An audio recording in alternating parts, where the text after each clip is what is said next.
Betapa mirisnya, sosok yang seharusnya melindungi dan mengayomi masyarakat justru menjadi ancaman bagi anak-anak. Ya, dialah Fajar Widyadharma Lukman, ex-Kapolres Ngada, Nusa Tenggara Timur, yang diduga terlibat pencabulan dan pornografi yang melibatkan anak. Hasil penyelidikan Karopenmas Polri mendapati setidaknya ada 4 korban. 3 anak berusia 6, 13, dan 16 tahun, serta 1 dewasa berusia 20 tahun. Buntut dugaan pelecehan seksual ini, Fajar telah dipecat sebagai anggota Polri. Fajar bukanlah orang pertama yang melakukan kebejatan ini. Dan kabar buruknya, anak-anak selalu menjadi korban.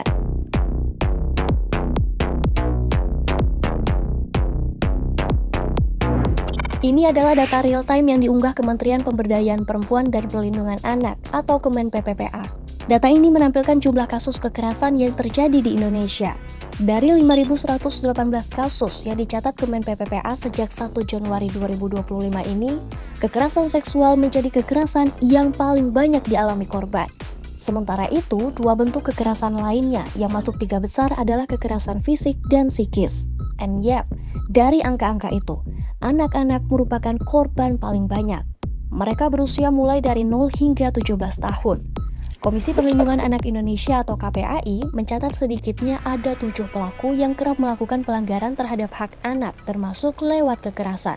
Di antaranya ayah kandung, ibu kandung, tenaga pendidik, tetangga, aparat penegak hukum termasuk ASN dan aparat desa hingga orang tak dikenal.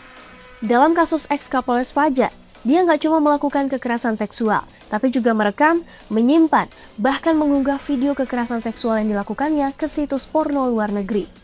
Ternyata kita tidak lagi hanya orang-orang yang tidak terdidik, misalnya tidak berpendidikan ya, dan tidak teredukasi secara digital. Bahkan orang-orang yang memiliki pendidikan tinggi dan juga pemangku kepentingan dan leading sektor atas keamanan ya, ketertiban masyarakat, bahkan sebagai kepala yang memiliki atribusi paling tinggi misalnya di sebuah daerah, itu juga melakukan tindakan penyalahgunaan yang berbuah pada pidana dan tentu melanggar hak anak dengan berat seperti ini. Ya, posisi korban kian terhimpit kala dirinya juga dieksploitasi di ruang digital.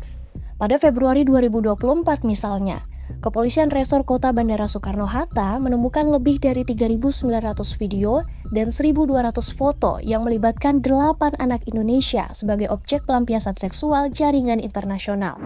Para korban merupakan anak berusia 12 hingga 16 tahun yang didekati pelaku melalui game daring. Modusnya diajak bermain bersama, diberi hadiah sampai didatangi rumahnya untuk diajak bikin konten asusila yang kemudian diperjualbelikan lewat Telegram.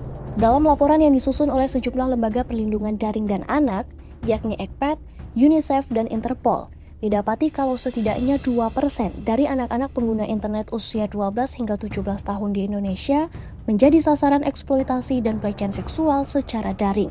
Bentuk eksploitasinya berupa diperas agar terlibat dalam kegiatan seksual, gambar-gambar seksual mereka disebarkan tanpa izin, hingga dipaksa terlibat kegiatan seksual dengan iming-iming uang atau hadiah.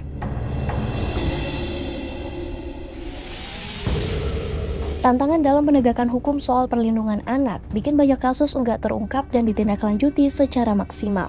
Ketua KPAI Ai Mariati bilang, perlu ada penguatan dalam regulasi yang ada. Karena di dalam undang-undang TPKS itu sangat komprehensif, termasuk berbasis elektronik. Nah ini sebetulnya yang menurut kami ada revisi yang itu secara substansial harus dilakukan. Di antaranya misalnya dalam Undang-Undang Perlindungan Anak ya, kita masih dibatasi pornografi misalnya. Padahal di dalam hal ini tentu anak korban kekerasan berbasis elektronik. Bahkan eksploitasi seksual berbasis elektronik itu juga sangat cukup luas cakupannya.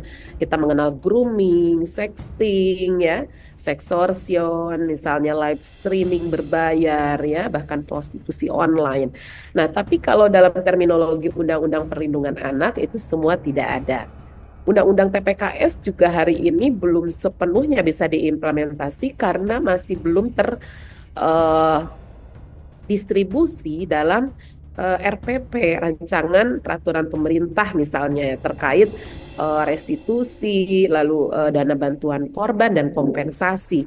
Karena anak-anak yang mengalami kerugian kekerasan seksual itu hari ini dan masa datang. Kalau saya bilang seumur hidupnya. Mengapa demikian? Karena tingkat kekerasan yang dia alami itu kalau secara fisik, psikis, mental itu bukan terpisah, tapi interseksionalitasnya jadi terhubung gitu. Dia bukan hanya fisiknya, tetapi juga organ reproduksinya, tetapi juga psikologisnya, kehilangan konsep diri, mana benar, mana salah, mana nikmat, mana takut, mana gitu. Jadi tidak bisa mendefinisikan ulang itu rasa apa ketika terjadi. Dan bahkan memang ketika anak-anak dan tidak mengerti, justru kita melihat itu kewajaran anak tidak mampu mendefinisikan karena memang sejatinya tidak berhubungan seksual gitu.